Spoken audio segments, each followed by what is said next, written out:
Assalamualaikum warahmatullahi wabarakatuh. Alhamdulillah, nahmaduhu wa nasta'inuhu wa nastaghfiruh wa na'udzu billahi min syururi anfusina wa min sayyiati a'malina. May yahdihillahu fala mudilla lahu wa may yudlilhu fala hadiyalah. Asyhadu an la ilaha illallah wa asyhadu anna Muhammadar Rasulullah la nabiyya wa rasula ba'dah. Allahumma salli ala Sayyidina Muhammadin al-fatih lima ughliq wal khatim lima sabaqa nasirul haqqi bil haqqi wal hadi ila siratika mustaqim wa ala alihi wa sahbihi haqqa qadrihi wa miqdarihi al-azim. Allahumma salli ala Sayyidina Muhammad wa ala ali Sayyidina Muhammad. Subhanaka la ilma lana illa ma 'allamtana innaka antal alimul hakim. Wa la hawla wa la quwwata illa billahil aliyyil azim. Rabbi shrah li sadri wa yassir li amri wahlul 'uqdatam min lisani yafqahu qawli yafqahu qawli yafqahu qawli. Waqala Nabi sallallahu alaihi wasallam, talabul ilmi faridatun ala kulli muslim. Waqala Allah ta'ala, a'udzu billahi minasy syaithanir rajim. Bismillahirrahmanirrahim.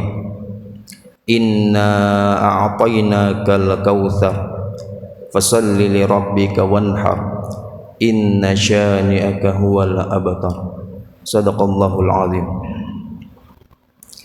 Alhamdulillah, segala puji bagi Allah, Tuhan semesta alam, yang telah memberikan kita begitu banyak nikmat. Di antaranya nikmat rezeki, nikmat sehat dan keafiatan, agar kita bisa berhadir dan sholat berjamaah pada subuh pagi hari ini dan menghadiri pengajian atau kuliah subuh di Masjid Syuhada yang insyaallah penuh berkah ini.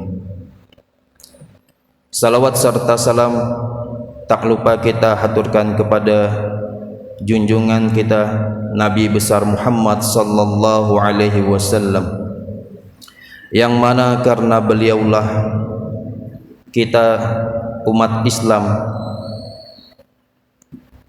dibawa, dididik dari zaman kejahilan menuju zaman yang terang benderang ini, yang diterangi Islam, iman dan ihsan. Semoga kelak kita mendapatkan syafaat beliau. Amin amin ya rabbal alamin. Ma'asyiral muslimin, jamaah salat subuh rahimakumullah. Tidak terasa kita berada di penghujung bulan Zulqa'dah, yang mana pada bulan Zulqa'dah ini relatif waktu yang longgar, karena sebelumnya telah kita jalani kegiatan-kegiatan yang begitu padat, seperti puasa di bulan Ramadan, yang mana di bulan Ramadan kita menahan hawa nafsu, menahan lapar, menahan dahaga, agar bisa menyelesaikan ibadah yang begitu besar, pahala yang dilipat gandakan. Maka setelah kita menyelesaikan 30 hari puasa di bulan Ramadan, kita sampai kepada bulan Syawal, yang mana bulan Syawal ini diartikan seperti pengertiannya menjadi irtafa, dari asal kata syala yang artinya irtafa, diartikan sebagai meningkatkan. Setelah kita selesai berpuasa di bulan Ramadan, alangkah baiknya kita meningkatkan kualitas ibadah kita. Jangan sampai apa yang telah kita lakukan pada bulan Ramadan kita tinggalkan begitu saja. maka kita jaga ibadah ketaatan kita kepada Allah Subhanahu wa taala sampai ke bulan Ramadan yang akan datang.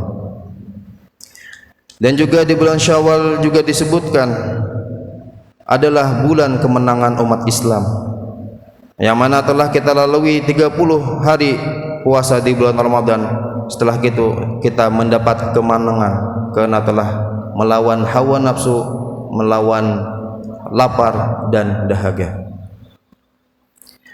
Alhamdulillah, di penghujung Zulqa'dah ini, yang mana pada bulan Zulqa'dah ini sangat longgar waktu kita, dan kita akan sampai kepada bulan yang mana di bulan ini akan kita lakukan kegiatan-kegiatan atau amalan-amalan, yaitu adalah bulan Dzulhijjah, yang mana pada bulan Dzulhijjah ini ada salah satu rukun Islam yang kelima, yaitu adalah ibadah haji, yang mana ibadah haji ini tidak semua orang bisa mampu untuk melaksanakannya, karena begitu besar apa yang dikeluarkan, apa yang dikorbankan untuk pergi menuju ke tanah suci Mekah. Ada orang yang mampu dalam segi jasmani ataupun badan, akan tetapi orang tersebut tidak mampu di dalam hartanya. Ada juga orang yang mampu di dalam hartanya tetapi tidak mampu dalam jasmaninya. Disinilah kita memohon kepada Allah agar bisa disegerakan untuk pergi ke tanah suci Mekah. Dan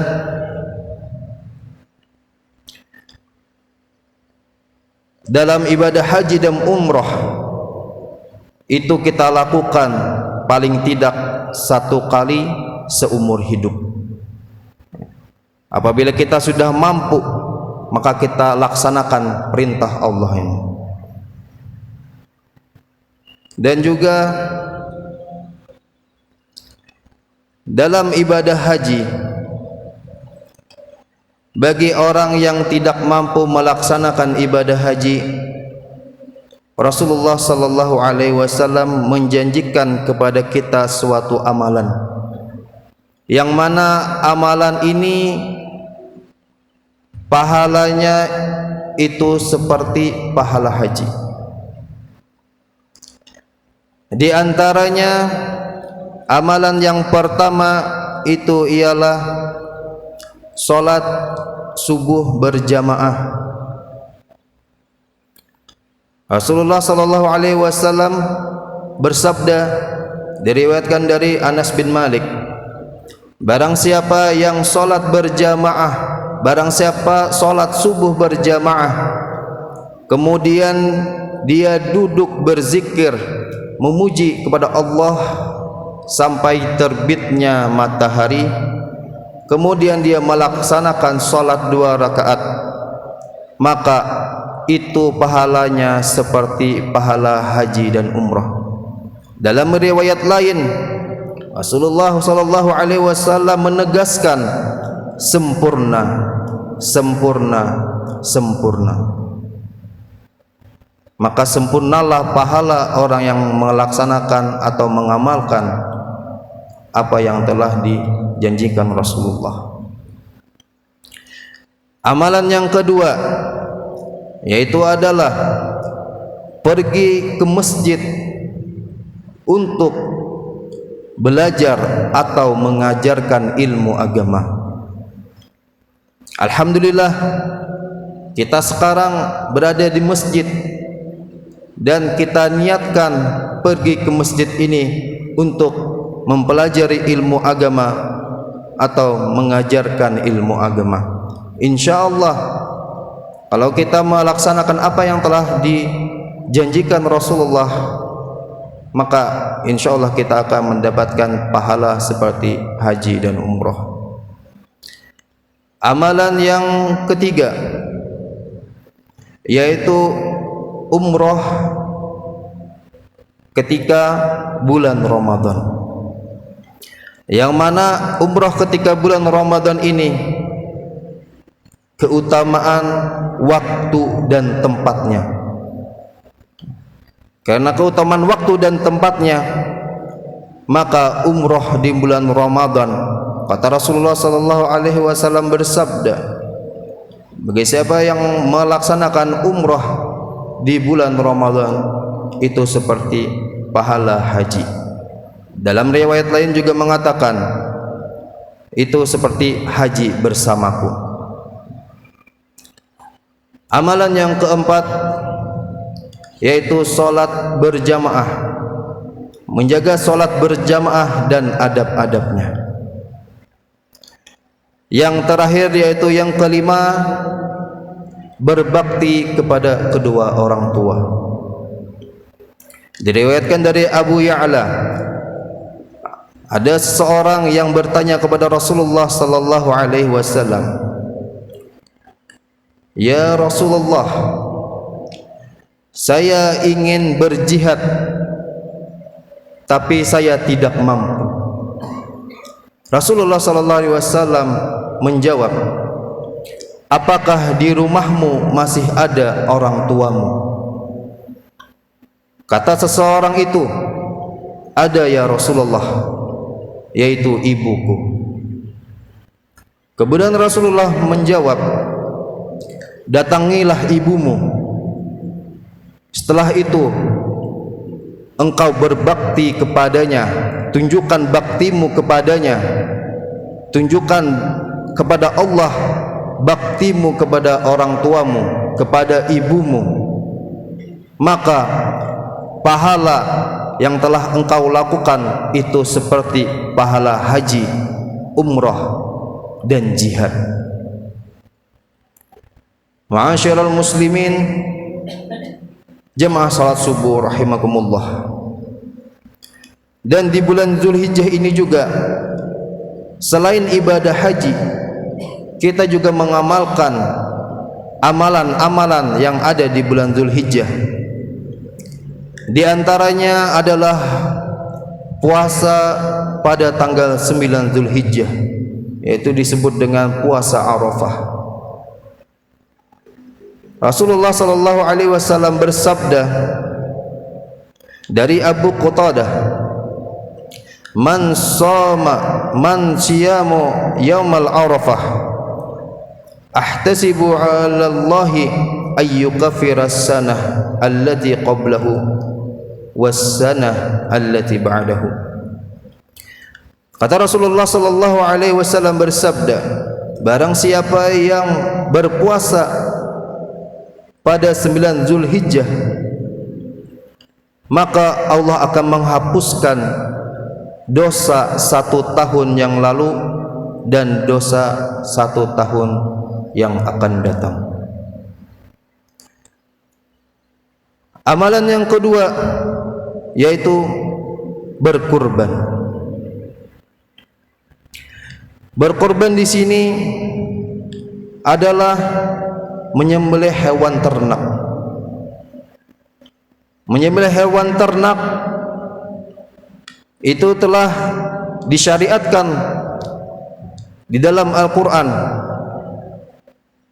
pada surah Al-Kautsar ayat kedua, "Fasalli li rabbika wanhar," maka solatlah karena Tuhanmu dan berkorbanlah, karena itu adalah ibadah dan mendekatkan diri kepada Allah. Ibadah kurban adalah ibadah menyembelih hewan ternak pada bulan Zulhijjah,